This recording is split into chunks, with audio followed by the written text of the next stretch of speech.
Hey there, I'm Dr. Amy King, otherwise known as Dr. Amy, and this podcast is The Most Important Medicine. If you're a healthcare professional, this podcast is for you. This is where we learn about trauma-informed medicine and ways to build resilience in healthcare organizations. And we do this through stories, the stories of yours and other professionals. We listen to each other to transform medicine with compassion and curiosity about what it means to be a trauma-informed practice or professional. Every time you join me, I want you to hear practical information and leave with tangible tools that you can use with patients right away. Today, friends, I'm really excited to be joined by Dr. Susan Davis.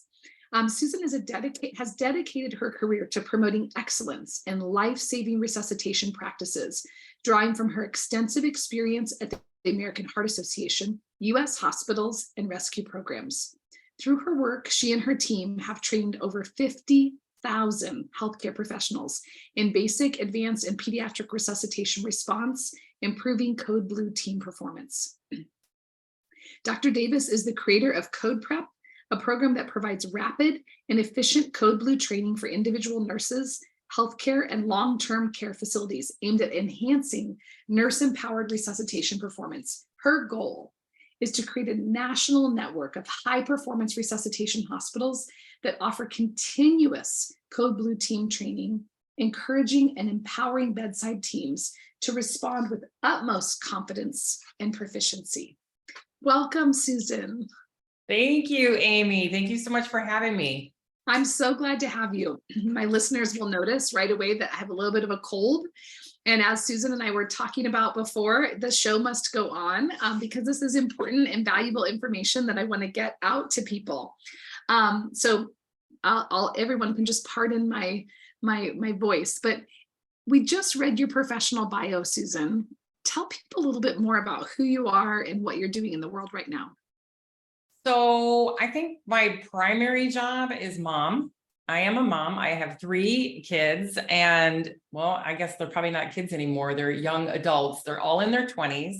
So that's been my main job for 20 plus years. Meanwhile, I went back to school while I was raising them to become a nurse, and then went through all of that education. But I'm a daughter. I hang out with my mom a lot. My mom is 83 years old and she is my bestie to the best. She is my advisor in all things, be it personal, professional, weather, and or how do you get whites the whitest.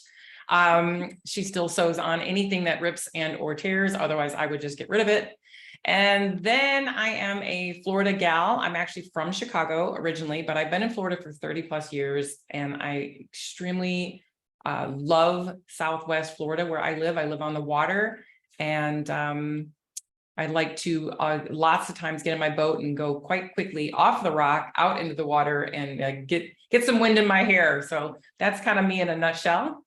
That's amazing. And I love the testimony about your mom. Goodness. Can we send all repairs her way, all clothing repairs? I do. I do. I for sure. Anything that needs to be cleaned and or repaired goes straight to mom. So Susan, you have a incredible passion around CodePRep work and resuscitation. Can you just tell our listeners how you got interested in this and why it's a passion of yours?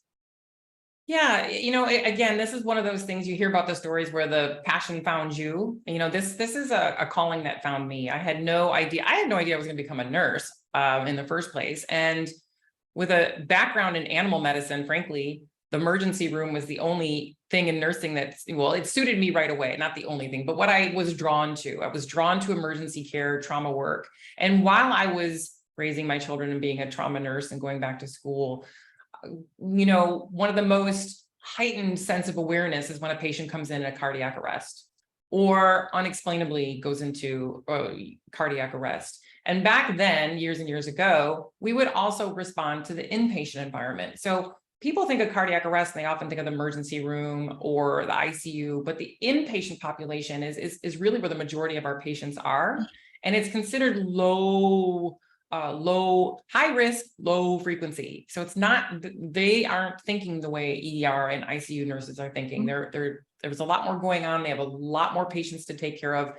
And we would show up to these Code Blues and it was the scene on arrival was kind of a hot mess. And came to nursing later in life. And I thought, well, gosh, I don't know. It was hard for me to believe that it was such a hot mess. I would think it would be a well-oiled machine. Like we do this all the time, like we do in the emergency room. And in fact, they don't.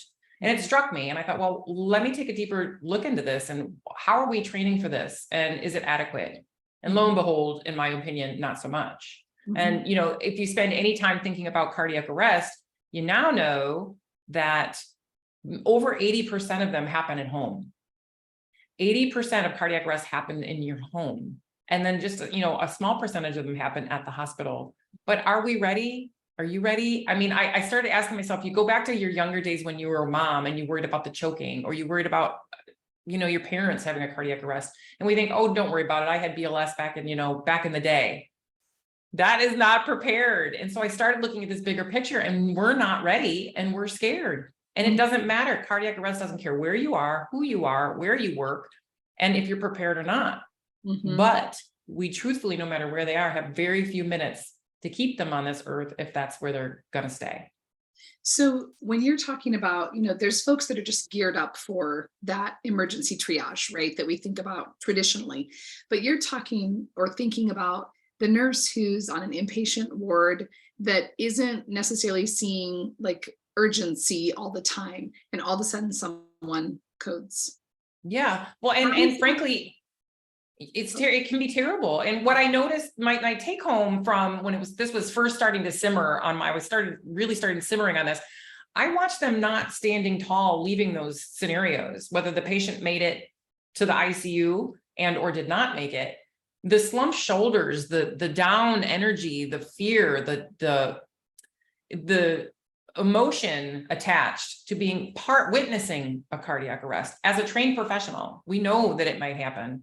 It was overwhelming to me. And then I started thinking about that trickle down effect and the ripple effect. Now, how does that nurse go home if she felt like she didn't do, or he, the best that they could? Should I, shouldn't I, or I wouldn't dare get in the way because I just don't do it very often. So we hesitate. Those emotions, talk about trauma, Right. Those emotions, then we bury them down and go home and serve dinner to our family and go home to our partner, and as if this didn't happen. And it's not just once. So, and it could be new nurses, Amy. We right now, especially after the pandemic, it was pre-pandemic, but we lost a ton of nurses, and there's so many new nurses. So frankly, it doesn't matter where you work in the hospital, ER, ICU. If they're not prepared because they're new and they haven't seen it, that fight, flight, or fear response is very, very real. And if we don't do hands-on, brief, repetitive practice all the time, well, you can guarantee you're going to have a problem if it happens to you. So what I hear from you is that this is a preventable trauma for that nurse. That if they are well prepared, have that increased proficiency and competency, then they're not slumped shoulders, feeling horrible, taking that home. They've been well prepared, and regardless of the outcome, they know they've done the very best that they could to support that patient. You just gave me goosebumps. I mean, that's the core of it. I joke, and it's not even a joke, but I didn't create it for the outcome of the patient. I literally created the program for the self-efficacy. Literally, my doctoral, it's a long title, but it was unit-based resuscitation drills for nurse and interprofessional self-efficacy. How does being prepared make them feel? Absolutely. It's an easy answer. Gosh, give them hands-on brief repetitive practice and they stand tall. They run to it. They run to the problem. And I've gotten rid of all of the textbooks and all of the algorithms and all the things that I think is another thing, the hierarchy in the hospital. Only doctors will resuscitate, and only the critical care people can do this. And I'm just a medical surgical nurse, or there's no, it's basic life support. It's the first 2 to 6 minutes, which anyone can do. Anyone. If a 10-year-old child can grab an AED in the airport, push the button and do some chest compressions, we should as well, and feel supported and empowered to do so. Well, and I think from the patient perspective, Susan, right? Like what you're describing is like nurses or other healthcare professionals who are backing away saying, I don't know how to do this. I don't do it very much. We'll wait for the team to get here. And from a patient perspective, that's terrifying that there's not someone there and ready. Well, it's an awkward perception too. It's not like I want to spread this, spread the word. Guess what? We're all nurses and we're not prepared. We are prepared. We've had the education. It's an age old way to prepare where we renew in a classroom in a land far, far away from where the magic hits the fan once every 2 years. Right. And then you go to work. Mm-hmm. And if it doesn't happen for 2 months, 6 months, in my original research, it was 86% of participants had never, ever handled their emergency equipment. Wow. It was over 50% have never participated in a cardiac arrest. 46% have never even seen one. So how's CodePRep different? How is it preparing professionals differently?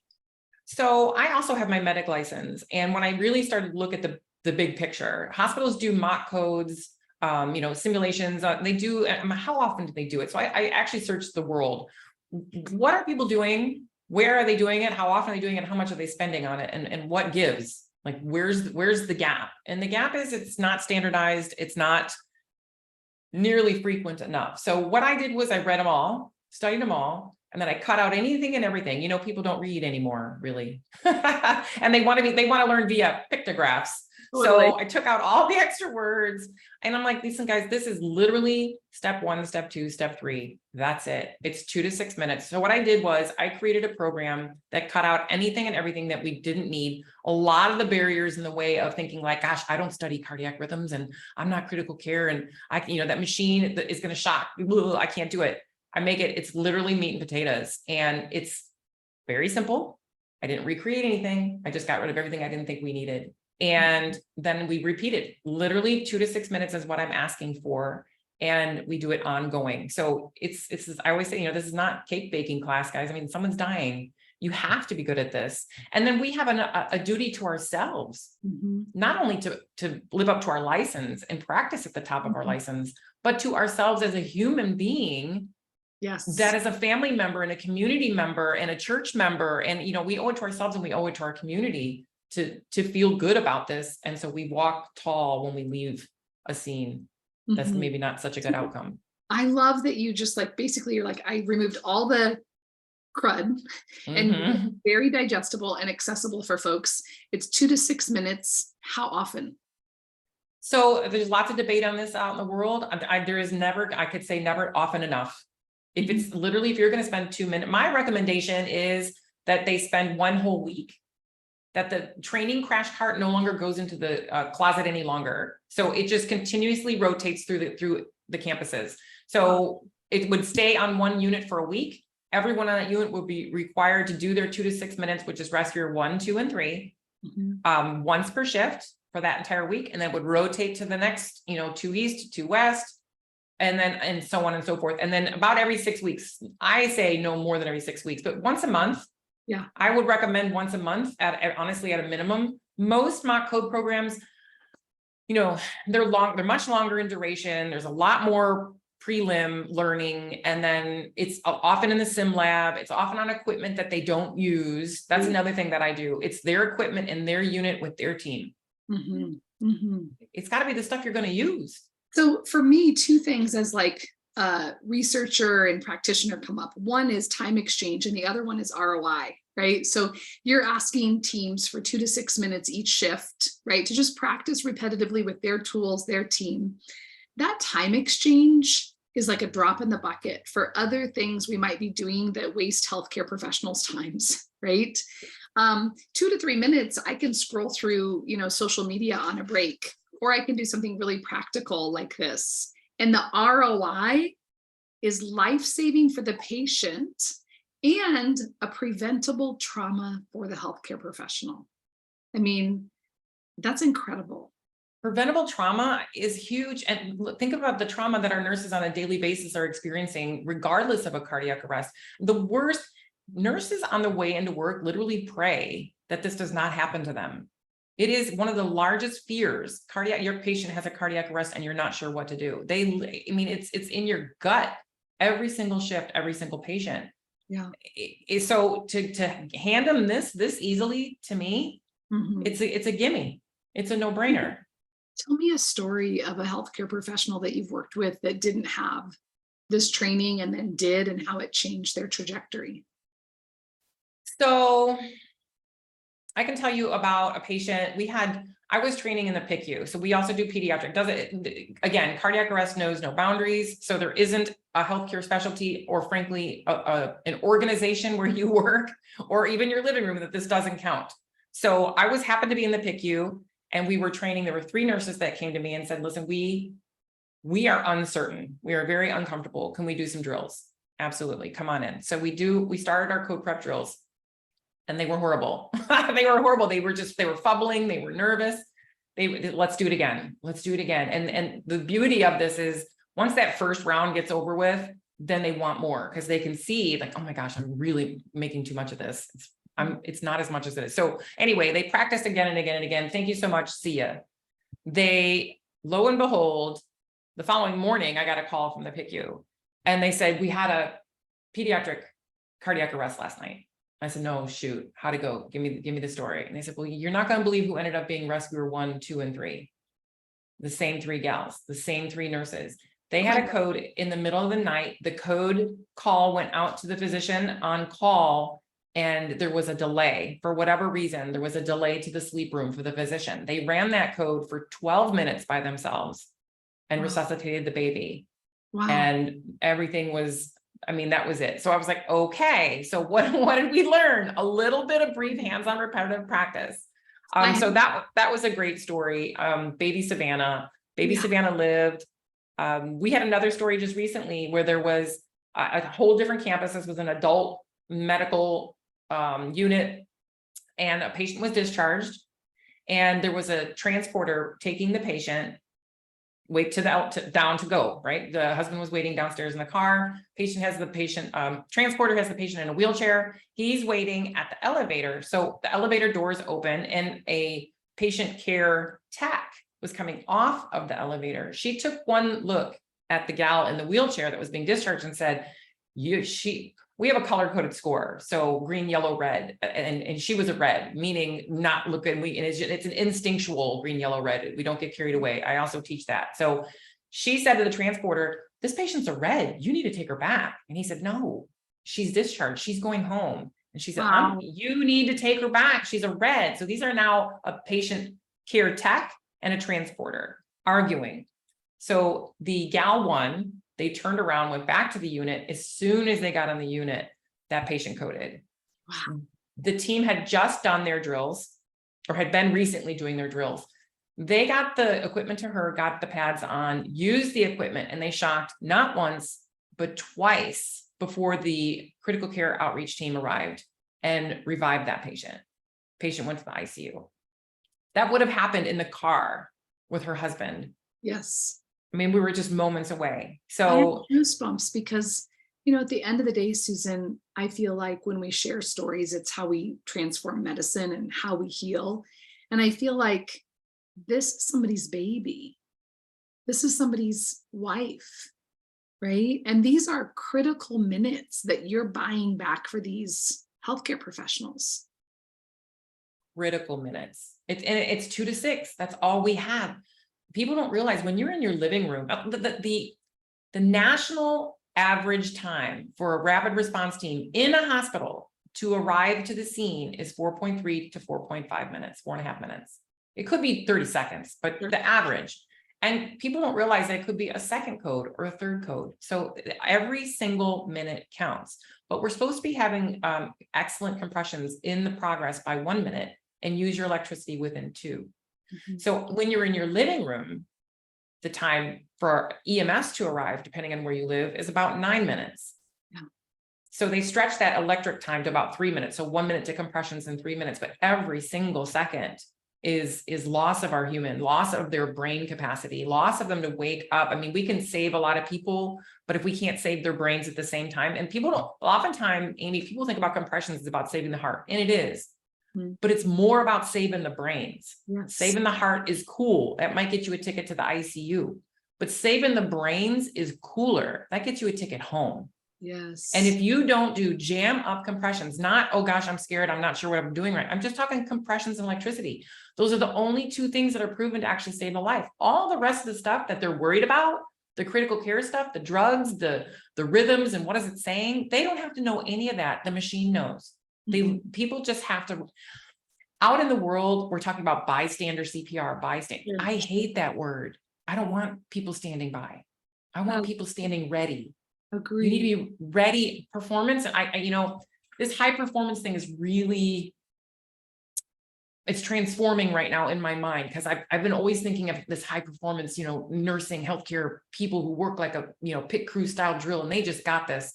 Well, since I've been working on this now, I realize that, again, it's got to be the same thing. You not only do you have to have hands on the chest in your living room or wherever you work, much less the hospital, but performance means practice, and high performance means commitment to more practice. Yeah. So does anyone not qualify for any of those 3 levels? Absolutely not. That doesn't matter where you are. So that's what's happening to me. I'm now in I've been pushing for healthcare and whatnot. And frankly, people in the community, they seem to get it much easier and much better. They're scared every day, and they need to be connected. They want to feel connected to people who get it and be taught to feel better. If you're in a hospital, there's kind of this ease of thinking, oh, somebody else can do this. Somebody else will be here soon, right? Like if I'm going to have a cardiac arrest, I want to be in the hospital because somebody's going to be there. But you're saying, no, let's shift that mentality. Every single person should be ready. We shouldn't be waiting on a team to come in and intervene who can do it better, faster, or has practiced more often. If all it takes is 2 to 6 minutes to be practicing this, we have a lot of preventable trauma and loss for entire teams of people. Well, for entire families, entire everyone. Absolutely. So I really neat things have come my way just recently. The more I keep talking about this, it's the power of the internet is amazing. Some of the really cool people doing really neat things in resuscitation have reached out. I just started to move outside of the hospital, and we're working on what's called a heart safe community. And the CPR Citizens Foundation, they will help you as an institution, as a city, or as a county. And we've just had our inaugural meetings, and I have a 5 county-wide initiative getting started right now. I am so excited about this, Amy, because it's everybody. It's the hospital. I'm representing the hospital. We have the EMS. We have all the colleges, K through 12, adult continuing education, law enforcement, and our entire business district for 5 counties in the state of Florida are coming together. So frankly, if you're planning on coming to Florida, you're not going to walk into the grocery or come across our border without doing your 2 minutes.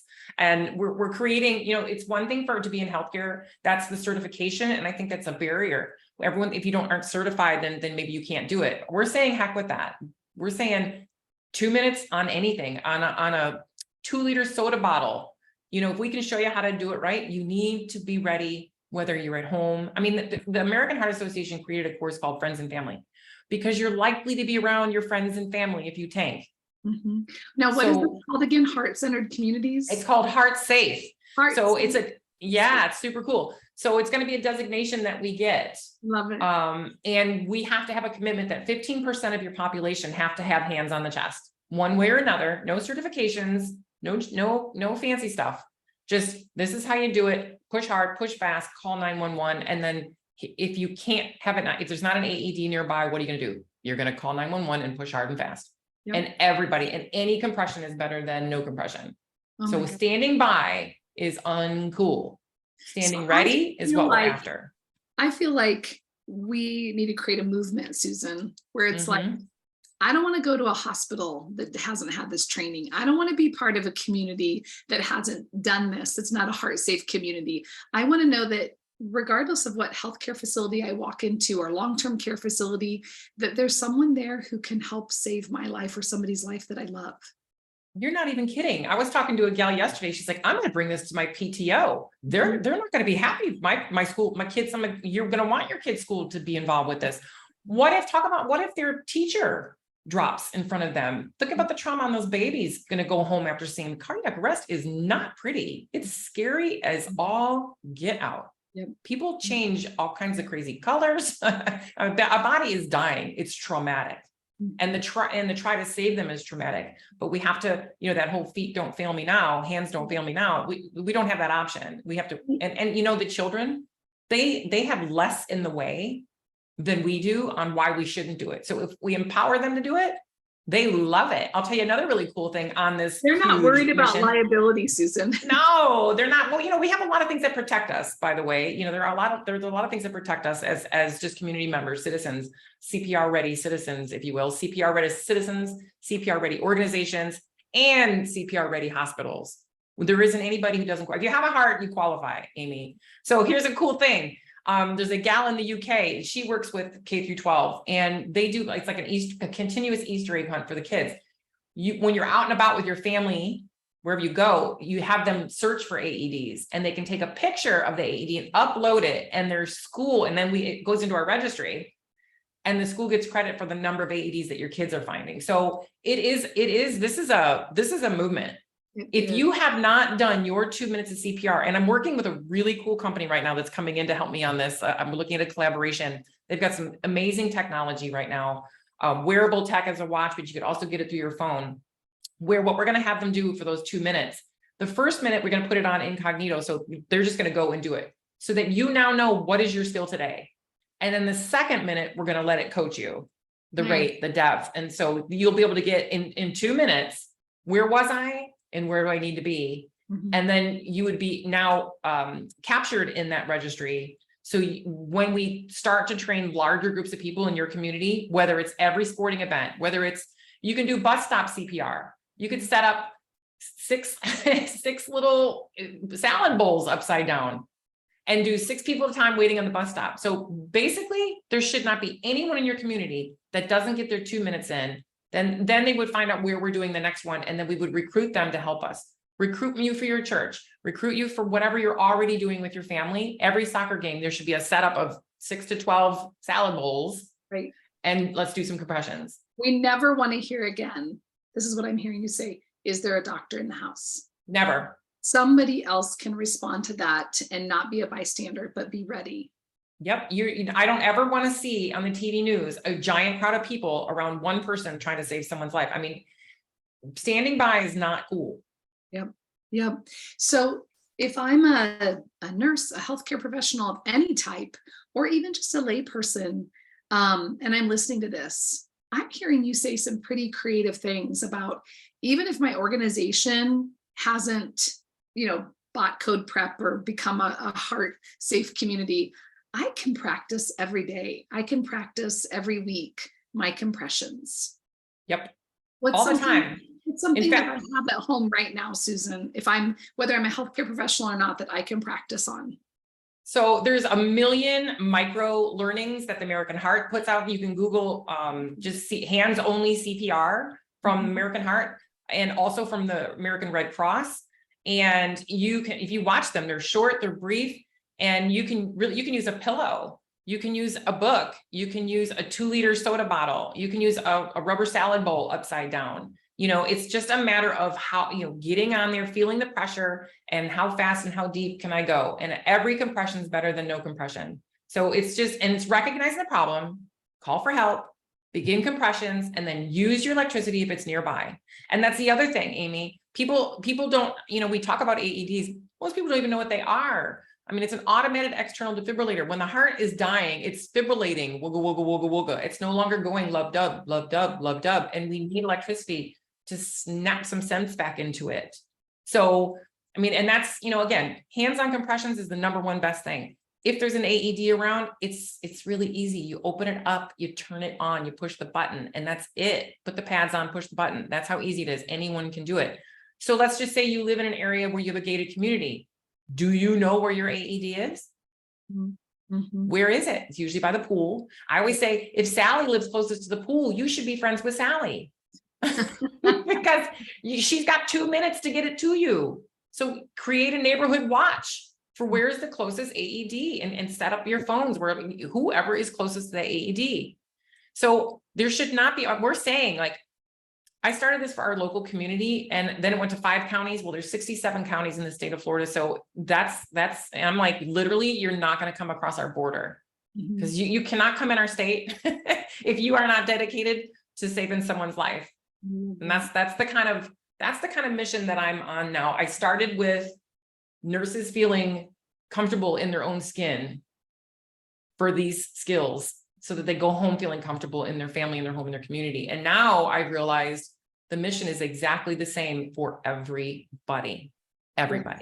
Yeah. And so, there's going to be tons of information. There's so many people coming in to do this. There are already places all around our country that are heart safe communities already. It's new for us here. There's one city in the state of Florida, one city. So we're bringing on 5 counties. But anyway, there will be precedent for anyone who wants more information. I will start coaching with them just because I'm very passionate about this. And so there'll be tons of places for resources for people who want to know more. Mm-hmm. Right now, as you're talking about not just nurse competency and professional competency, but everybody in the community, and I'm just hearing the passion in your voice about just practicing today. I know that somebody right now is listening and they're going to find their salad bowl tonight and they're going to do compressions.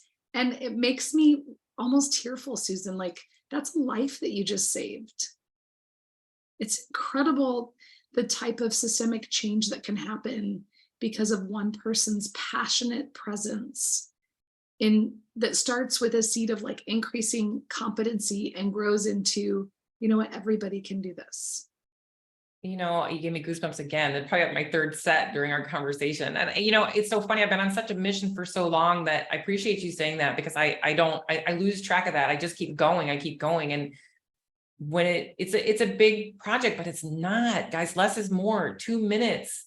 It's literally 2 minutes. And frankly, I think people should realize, I feel like there's so much conversation.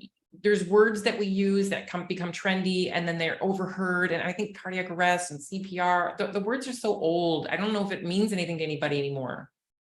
Mm-hmm. Until it really happens to you, right? And then this is where your world comes in. And once tragedy happens to you, well, the ripple effect of that is a lifetime as well. Mm-hmm. And if people can stay, if they're going to stay, those first 2 to 6 minutes is when it happens. Mm-hmm. So we can do it. And you can do it, and your kids can do it. You'd be so surprised how resilient kids jump into this, and they love it. I taught just maybe a couple of weekends ago. No, it was like 3 weeks ago. I got invited to a summer camp. They were middle schoolers, and we went to summer camp, and it was hands-only CPR. And then they wanted to know the difference between cardiac arrest and a heart attack. Most people don't know the difference. And these, middle schoolers, how old are you when you're in middle school? My kids are so old now. What is that? 12, 13. 12, 13-year-old. And they're just wide-eyed and listened. And I promise you, every single one of them went home with the ability to tell the difference. And they said, now your job tonight, your homework is to go home and teach your family what you learned. So they all went home and taught compressions and talked about the difference between cardiac arrest and a heart attack. Two big differences, but they got it. So kids are super great learners. Well, and the mission of this podcast being the most important medicine, responding to trauma and creating resilience.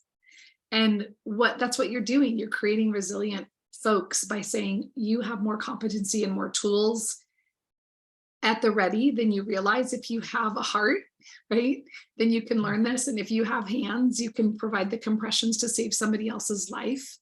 And that's a pretty incredible gift, Susan. And I think about like the trauma, not just on the part of healthcare professionals who don't feel like they have to stand back anymore and wait for the critical care team to get there, but the trauma of the families who may have experienced loss otherwise and the ripple effects of that. I agree. And honestly, whether you're a healthcare professional or a school teacher, if you know you've got this, it is a sense of courage that comes in, it comes into your sense of everything. If you know you can handle cardiac arrest, there's all kinds of things that we can do that we're not aware of, but this one is fast and furious, and it's really not okay. Yeah. But it's worse not okay if we don't act. And I'm just going to make a quick little maybe political comment, but I don't really care. It's my podcast. I know there's a lot of teachers that listen to this, and I know y'all are doing active shooter drills.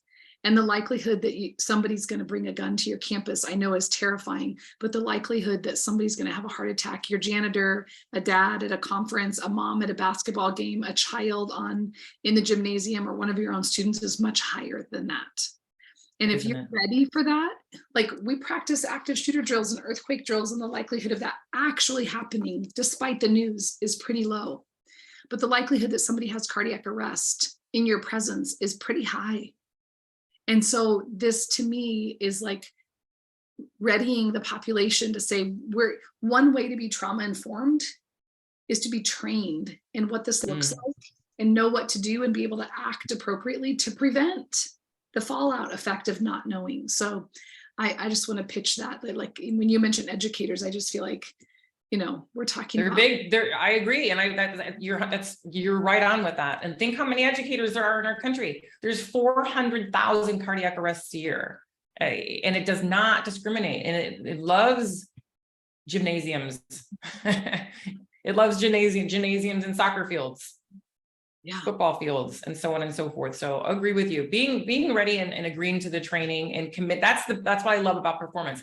I started realizing, Amy, that I kept using this terminology, high performance. And in my mind, I'm thinking of like Under Armour and, Peloton and high performance. I thought, you know what, high performance, that's way too sexy. You know what high performance is? Commitment.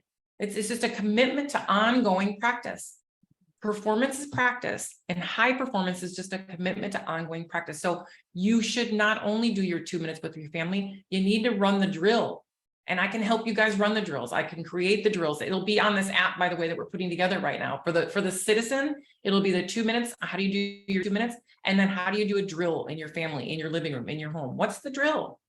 Who are And we if going to we call? practice it, then we're not scared of it, because now we're relying on every other drill we've ever run. We run for a reason, and that is so that when the moment comes, we're not scared. We have muscle memory that's helping us out.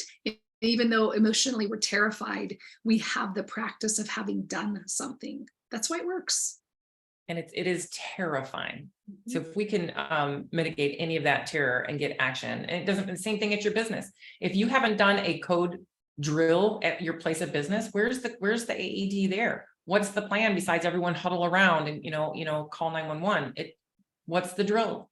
So again, you have a heart, you qualify. It does not, I mean, I am so thrilled at this Heart Safe Community Initiative. I can't even explain to you that it's uplifting. And here's the unintended consequence.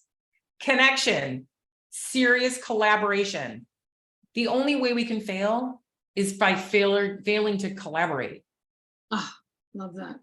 I mean, because right now, look at me. I've got the whole hospital, every school, the law enforcement, the emergency medical services. Yeah. They're all on board. So now, when we are all doing this, but what part of the Heart Safe Community Initiative is, we dump everything we're all doing individually on the table, and then let's see what we're doing. There's all kinds of cool initiatives that we don't know each other are doing, and they're all experts in their field, but now we're at the same table. Every community has the bomb.com already, but we are now collaborating. And now we're saying, in a time like we are in right now, where the digital world is going crazy, where everything's going crazy, our communities desire, need, and have to have connection to us.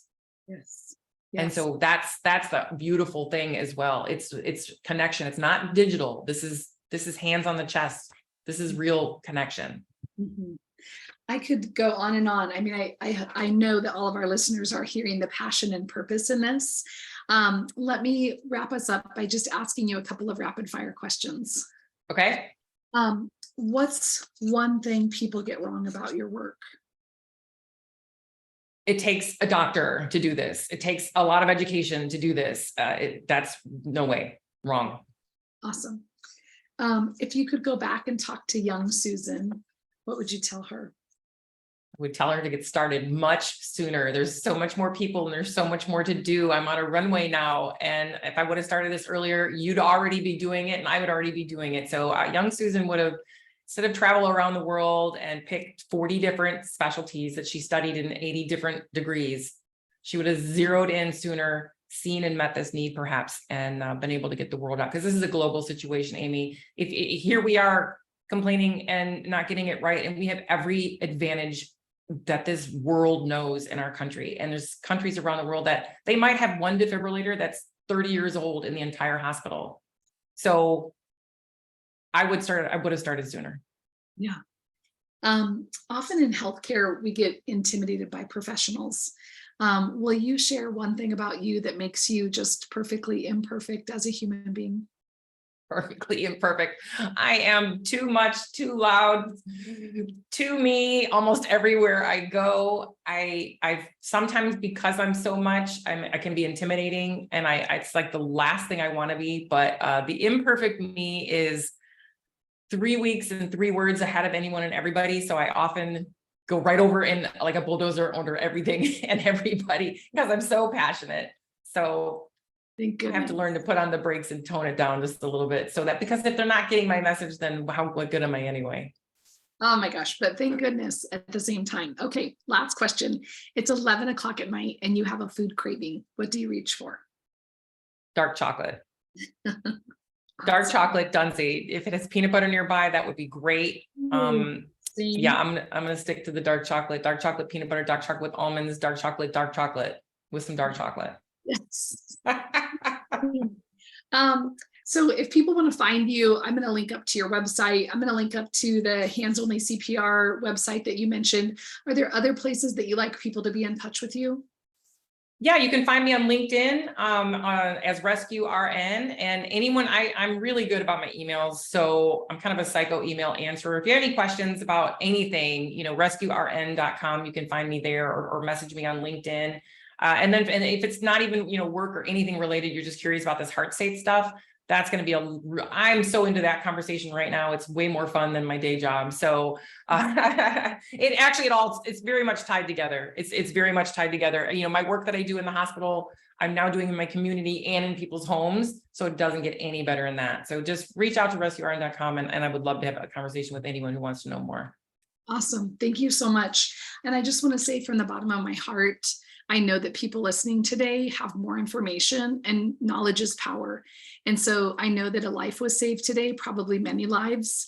And I want everybody to join me tonight. I know right now I'm imagining what's in my recycling bin, and I know I have an empty almond milk jug, and my kids and I are just going to practice for 2 minutes. And they're not going to be bystanders. And that's thanks to you today. So thank you so much, Susan. Oh my gosh, my pleasure. Thank you so much for having me. What a pleasure. Thank you.